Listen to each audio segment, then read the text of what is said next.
پاکستان کی کہانی کی 7ویں قسط دیکھ رہی ہیں۔ 1958 میں پاکستان کا پہلا ملک گیر بارشالہ لگا اور ایوب خان پاکستان کے سیاہ و سفید کے مالک بن گئے۔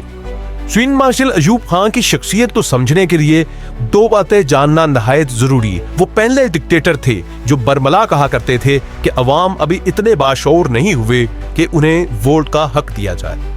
جمہوریت اور سیاستدانوں سے ان کی نفرت اتنی زیادہ تھی کہ انہوں نے ایبڈو اور پراڈا جیسے بدنام زمانہ قوانین بنائے۔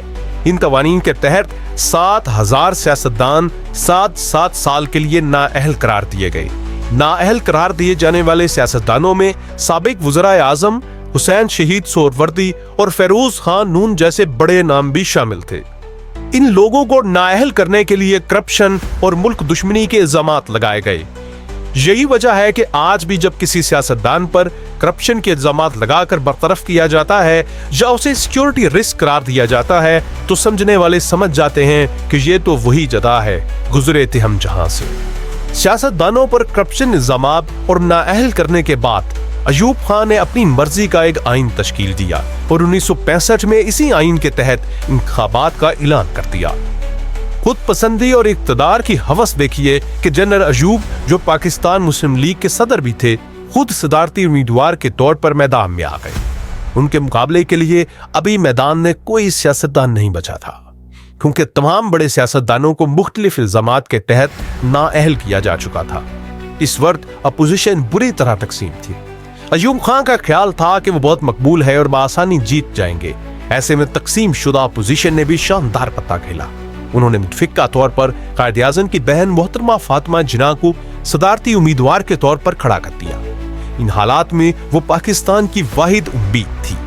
جنرل ایوب خان محترمہ فاطمہ جناح سے خوف زدہ تھے۔ مشرقی پاکستان اور مغربی پاکستان دونوں میں فاطمہ جناح کو پذیرائی ملنا یقینی بات تھی، لیکن ایوب خان نے صحت مند مقابلے کے بجائے محترمہ فاطمہ جناح کے خلاف کردار کشی کی گھٹیا مہم شروع کر دی۔ بانی پاکستان کی بہن کو بھارتی ایجنٹ اور غدار کہا گیا۔ 1965 کے یہ متنازع ترین انتخابات ہوئے اور کھلی دھاندلی کے نتیجے میں ایوب خان جیت گئے۔ اتنی بڑی ناانصافی نے ایوب خان کو عوام کی نظروں سے گرا دیا۔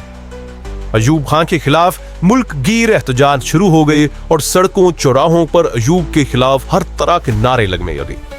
اسی دوران 2 ایسے واقعات ہوئے جن سے ملک کی معاشی حالت بھی ڈاواڈول ہو گئی اور ایوب خان کو بہت بڑا سیاسی دھچکا پہنچا۔ ایک واقعہ تو 1965 کی جنگ ستمبر کا تھا جس میں پاکستان نے بھارتی حملے کا بھرپور اور کامیاب دفاع کیا، لیکن اس کا نقصان یہ ہوا کہ امریکہ پاکستان سے ناراض ہو گیا۔ وجہ یہ تھی کہ امریکہ سے پاکستان کا معاہدہ تھا کہ پاکستان امریکی ہتھیاروں کو بھارت کے خلاف استعمال نہیں کرے گا، لیکن ظاہر ہے جنگ میں پاکستان نے اپنی پوری طاقت بھارت کے خلاف استعمال کی جو پاکستان کا حق بھی تھا، لیکن اس سے امریکی امداد بند ہو گئی۔ دوسرا واقعہ معاہدہ تاشکنت تھا جس میں جنرل ایوب کے خلاف یہ تاثر پھیل گیا کہ انہوں نے بھارت کے خلاف جیتی ہوئی جنگ ستمبر مذاکرات کی میز پر ہار دی ہے۔ ان 2 واقعات اور محترمہ فاطمہ جناح کے خلاف دھاندلی ایوبی اقتدار کے لیے زہر قاتل ثابت ہوئے۔ ذوالفقار علی بھٹو اس وقت ایوب خان کے وزیر خارجہ تھے اور سرعام جنرل ایوب کو ڈیڈی کہا کرتے تھے، لیکن جب بھٹو نے حالات بدلتے دیکھے تو وہی کیا جو طاقت کے کھیل میں کیا جاتا ہے۔ انہوں نے ایوب کے خلاف بھڑکے ہوئے عوامی جذبات کا بھرپور فائدہ اٹھایا۔ انہوں نے پاکستان کی پہلی عوامی جماعت پیپلز پارٹی کی بنیاد رکھی اور مغربی پاکستان کے سب سے مقبول لیڈر بن گئی۔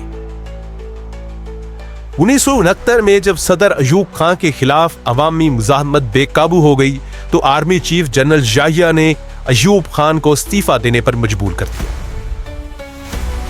ایوب خان نے پاکستان پر 10 سال اور 6 ماہ حکومت کی۔